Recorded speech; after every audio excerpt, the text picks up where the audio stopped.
കഴിഞ്ഞ 10 വർഷത്തെ പിണറായി വിജയൻ്റെ ഭരണം, പ്രത്യേകിച്ച് ഹോം മിനിസ്ട്രി നാശമാക്കി കോടാലിയാക്കി പാർട്ടിക്കാരും പിണറായി വിജയൻ്റെ സിൽബന്ദികളും മാത്രമുള്ള ഒരു ഫോഴ്സാക്കി മാറ്റി.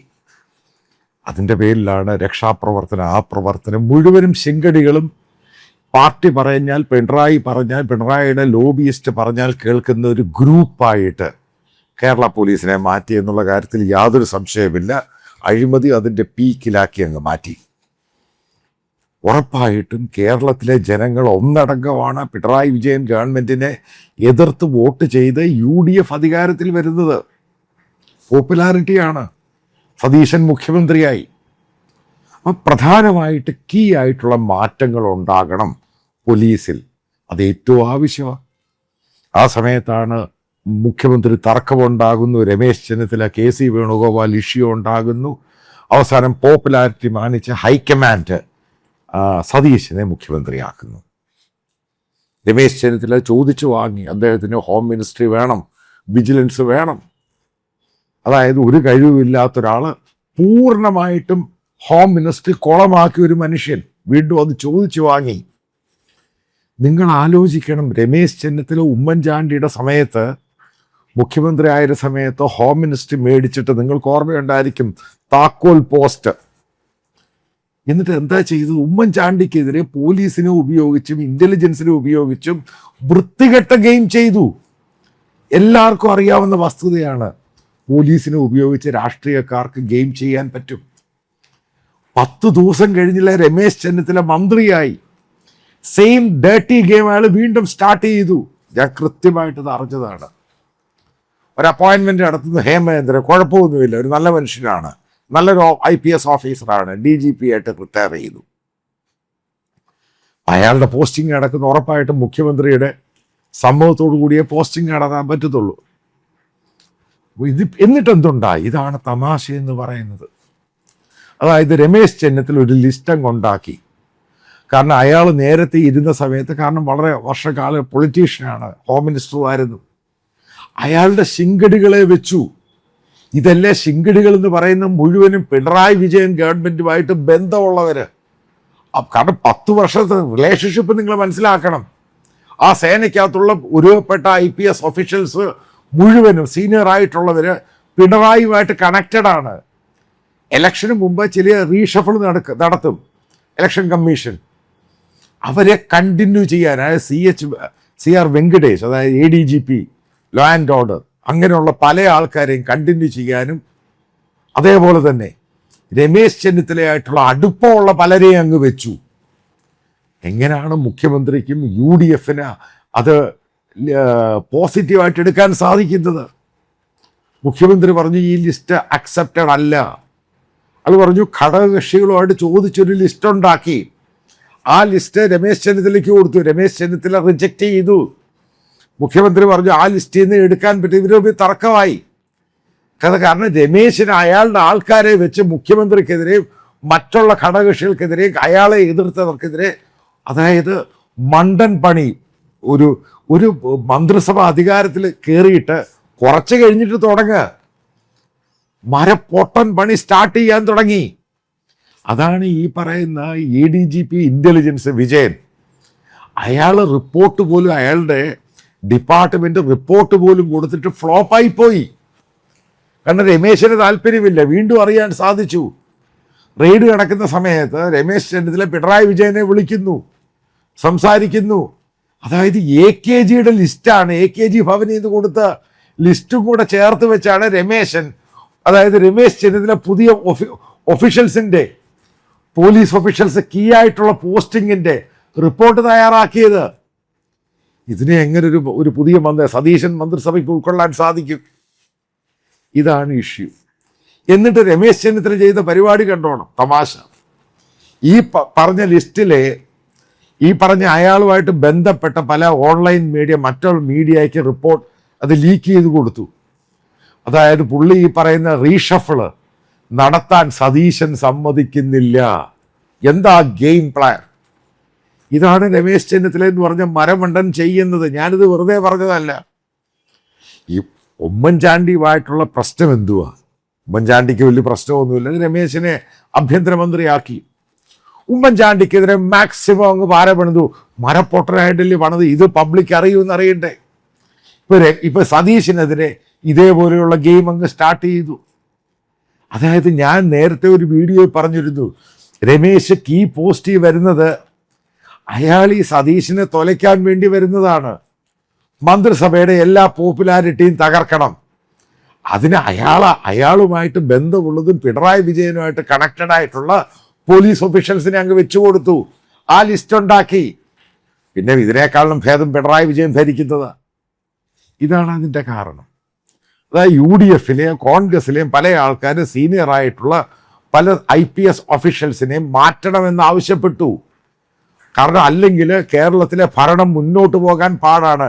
അതായത് ഇന്ത്യയിൽ ഈ ആഭ്യന്തര മന്ത്രാലയ സ്റ്റേറ്റുകളുടെ അതിനകത്തൊരു വലിയ പൊളിറ്റിക്സ് ഉണ്ട്. അത് പവർ പൊളിറ്റിക്സിൻ്റെ ഭാഗമാണ്. പക്ഷേ ഈ പറയുന്ന ഡെവലപ്ഡ് രാജ്യങ്ങളിൽ, ഇപ്പോൾ അമേരിക്ക എടുക്കുക, യൂറോപ്പ് എടുക്കുക, അവിടുത്തെയൊക്കെ സ്റ്റേറ്റ് പോലീസ് എന്ന് പറയുന്നത് അവിടുത്തെ ഗവർണറല്ല ഇൻചാർജ്. അവർക്ക് സ്റ്റേറ്റിൻ്റെ ചീഫിന് അതിൻ്റെ കാര്യമൊന്നുമില്ല. ആ സിറ്റിയിലെ മേയർ, അതായത് തിരുവനന്തപുരം സിറ്റിയിലെ മേയർ, അയാളുടെ കയ്യിലായിരിക്കും ആ തിരുവനന്തപുരം സിറ്റി അവിടുത്തെ പോലീസിൻ്റെ. അതായത് പോലീസ് എന്ന് പറയുന്നത് അത്രയോ അവർ കൊടുക്കുന്നുള്ളൂ. അവർ പ്രോപ്പറായിട്ട് ലോ ആൻഡ് ഓർഡറും കാര്യങ്ങളും ചെയ്യുക, ഇതാണ് സംഭവം. പക്ഷേ ഇന്ത്യയിൽ പോലീസിനെ ഉപയോഗിച്ചൊരു പൊളിറ്റിക്സ് ഉണ്ട്. സ്വന്തം പാർട്ടിക്കാരെ ഒതുക്കുക, മറ്റുള്ളവരെ ഒതുക്കുക, അവരെ താറടിക്കുക, ജയിലിലിടുക, അനാവശ്യമായ കേസെടുക്കുക. ഇത് രമേശ് ചെന്നിത്തലയുടെ വൃത്തികേടിൻ്റെ ഒരു സംഭവമാണ്. അല്ലെങ്കിൽ അയാൾക്ക് കൃത്യമായിട്ട് പുതിയതായിട്ട് ആഭ്യന്തരമന്ത്രി വിജിലൻസ് ചാർജ് എടുത്തു. ചെയ്യേണ്ട ചില കർമ്മപ്രധാനമായ വളരെ പൊട്ടൻഷ്യലായിട്ട് ഇമ്പോർട്ടൻ്റ് ആയിട്ടുള്ള കാര്യങ്ങളുണ്ട്. ചില ആൾക്കാരെ മാറ്റണം.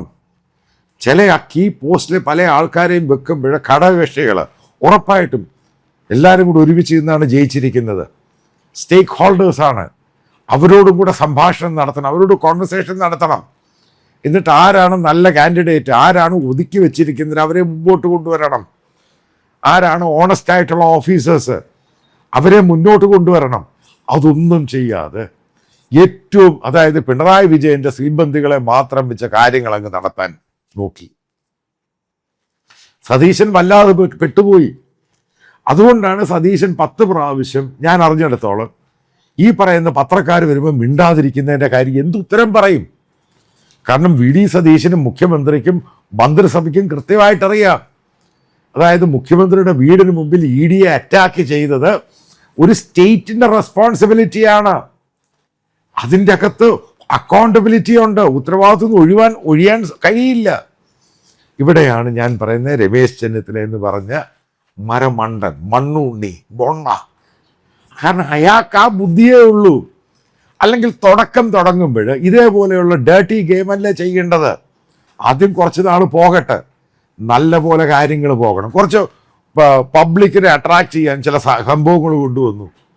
വിജിലൻസ് 5000 രൂപ പാരിതോഷികം. ഈ പോലീസുകാരെ വെച്ചല്ലേ ചെയ്യേണ്ടത്. ഇതേപോലുള്ള പഴയ കള്ളന്മാരിയ്ക്കും അവരെ വെച്ചല്ലേ ചെയ്യേണ്ടത്. അപ്പം അതിനാണ് ഏറ്റവും നല്ലത് പലയിടത്തും പല രീതിയിലുള്ള കീ പോസ്റ്റ് ആൾക്കാരെ മാറ്റുക. എന്നിട്ട് അതിനൊരു പുതിയ വെർട്ടിക്കൾ കൊണ്ടുവരിക.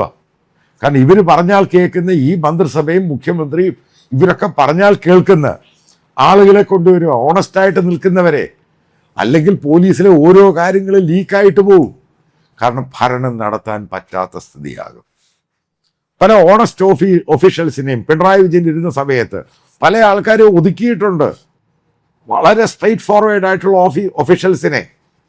അവരെയൊക്കെയാണ് സതീശൻ റെക്കമെൻഡ് ചെയ്ത് അവരൊക്കെ വരട്ടെ. ഇതുപോലും പൂർണ്ണമായിട്ടും ഈ രമേശ് ചെന്നിത്തല തള്ളിക്കളഞ്ഞ് അയാളുടെ സിൽബന്ധികളെ മാത്രമുള്ള ലിസ്റ്റ് തയ്യാറാക്കി. ഇതിനെ എങ്ങനെ പിന്തുണയ്ക്കാൻ സാധിക്കും? ഇതാണ് ഈ അബദ്ധങ്ങളിൽ മണ്ടന്മാരെടുത്ത് ചാടും. അതാണ് രമേശിന് പറ്റിയത്. കാരണം രമേശിൻ്റെ മനസ്സിനകത്ത് അയാൾ മുഖ്യമന്ത്രി സ്വപ്നം കണ്ടുകൊണ്ടിരിക്കുകയായിരുന്നു. അത് നടന്നില്ല. എന്നാൽ മന്ത്രിയായിട്ട് ഇതിനെ അങ്ങ് തൊലയ്ക്കാം, കൂടെ നിന്ന് തൊലയ്ക്കാം. ഇതാണ് രമേശ് ഉദ്ദേശിച്ചിരിക്കുന്നത്. അതിൻ്റെ പ്രവർത്തനങ്ങളാണ് ഈ നടക്കുമ്പോഴാണ് ഡീറെയിലായിട്ട് പോകുന്നത്. ഇതാണ് രമേശിന് പറ്റിയ ഏറ്റവും വലിയ അബദ്ധം. അതായത് പോലീസ് ഫോഴ്സ് പ്രോപ്പറായിട്ട് ലോ ആൻഡ് ഓർഡർ നോക്കിയില്ല എങ്കിൽ ഏത് മന്ത്രിസഭയാണെങ്കിലും പൊളിഞ്ഞ് നാശമായി പോകും. കാരണം പബ്ലിക്കുമായിട്ട് ഇൻട്രാക്ട് ചെയ്യുന്ന സംഭവമാണ്. കാരണം പോലീസിനെ എപ്പോഴും ജനങ്ങൾക്ക് ആവശ്യമാണ് ലോ ആൻഡ് ഓർഡറുമായി ബന്ധപ്പെട്ട്. അതുകൊണ്ട് തന്നെയാണ് രമേശിന് ഈ സല്യൂട്ടും അതും ഇതും ഒക്കെ വലിയ കാര്യമാണ്. അല്ലെങ്കിൽ ഇതിനെ വലിയ കാര്യമായിട്ടൊന്നും ജനകീയമായിട്ട്, അതായത് ജനങ്ങൾക്ക് ഡെവലപ്മെൻ്റ് ഉള്ള രീതിയിലൊന്നും ഈ പോലീസിനെ കൊണ്ട് ചെയ്യാനില്ല. പക്ഷെ പവർഫുള്ളാണ്. കാരണം പോലീസിൻ്റെ ഒരു സപ്പോർട്ട്. അതായത് 2 പവർ കേന്ദ്രങ്ങളുണ്ടായി. ഒന്ന് രമേശ് ചെന്നിത്തല, അപ്പുറത്ത് സതീശൻ. അതായത് പണ്ട് വയലാർ രവി കരുണാകരൻ മുഖ്യമന്ത്രി, ആഭ്യന്തരമന്ത്രി, അതേപോലെ ഇഷ്യൂ ആദ്യത്തെ ദിവസം മുതലങ്ങ് ഉണ്ടായി. ഇതിനാരാണ് ഉത്തരവാദി, ആരാണ് അക്കൗണ്ടബിൾ? ഇതിനെപ്പറ്റിയൊന്നും ആരും ഉത്തരം പറയുന്നില്ല. അതായത് സതീശൻ മന്ത്രിസഭയ്ക്ക് പറ്റിയ ഏറ്റവും വലിയ കല്ലുകടിയായി മാറി ഈ സംഭവം. സതീശൻ പോലും പ്രതീക്ഷിച്ചില്ല. കാരണം ഈ പറയുന്ന രമേശിൻ്റെ ശിങ്കടിയായിരുന്നു സതീശൻ ഡൽഹിയിൽ. ഇപ്പം രമേശാണ് ഈ സതീശൻ്റെ നേതാവ് രമേശാണ്. ഈ ഈ രമേശിനോട് പല പറയുന്നതിലും പല ലിമിറ്റേഷനുണ്ട് പലതും. അത് രമേശനങ്ങ് മുതലാക്കി, അത്രയേ ഉള്ളൂ. അതായത് കൃത്യമായിട്ട് പറയാം, ഈ രീതിയിൽ സതീശൻ മന്ത്രിസഭ മുന്നോട്ട് പോവുകയാണെങ്കിൽ ഇതെവിടെ എത്താൻ പോകുന്നില്ല, ഒരു പുല്ലും നടക്കാൻ പോകുന്നില്ല. ഈ അടിയും പിടിയുമായിട്ട് ആദ്യം മുതലേ തുടങ്ങി. അതായത് രമേശ് ചെന്നിത്തല രണ്ടും കൽപ്പിച്ച് ഇതിനെ കുളവാക്കും. അതുതന്നെ അയാളുടെ ഉദ്ദേശം. ഈ പറയുന്ന മീഡിയ ലീക്ക്, ഇതേപോലെയുള്ള സംഭവങ്ങൾ കൊടുക്കുന്നു, സതീശനെ പൂർണ്ണമായിട്ടും മൗനത്തിലാക്കണം. ഇത് രമേശ് ചെന്നിത്തലയുടെ അജണ്ടയാണ്. അതാണ് അയാൾ ഉദ്ദേശിക്കുന്നത്. അതാണ് രമേശൻ നടത്തിയിരിക്കുന്നത്. അപ്പം നാച്ചുറലായിട്ട് വളരെ പോപ്പുലാരിറ്റി ഉള്ളൊരു ഗവൺമെൻറ് അധികാരത്തിൽ കയറി ഇത്രയും സീറ്റുകളോടുകൂടി ഒന്നും ചെയ്യാൻ പറ്റുന്നില്ല. ആദ്യത്തെ ദിവസങ്ങളിൽ തന്നെ ആ ഒരു ബ്ലോക്ക് ഉണ്ടാക്കിയത് ആരാണ് ഉത്തരവാദി? സാക്ഷാൽ രമേശ് ചെന്നിത്തല. രമേശ് ചെന്നിത്തല ഒതുക്കാതെ സതീശൻ മന്ത്രിസഭയ്ക്ക് മുന്നോട്ട് പോകാൻ കഴിയില്ല എന്ന് 100% കട്ടായമായിട്ട് ഞാൻ പറയാം.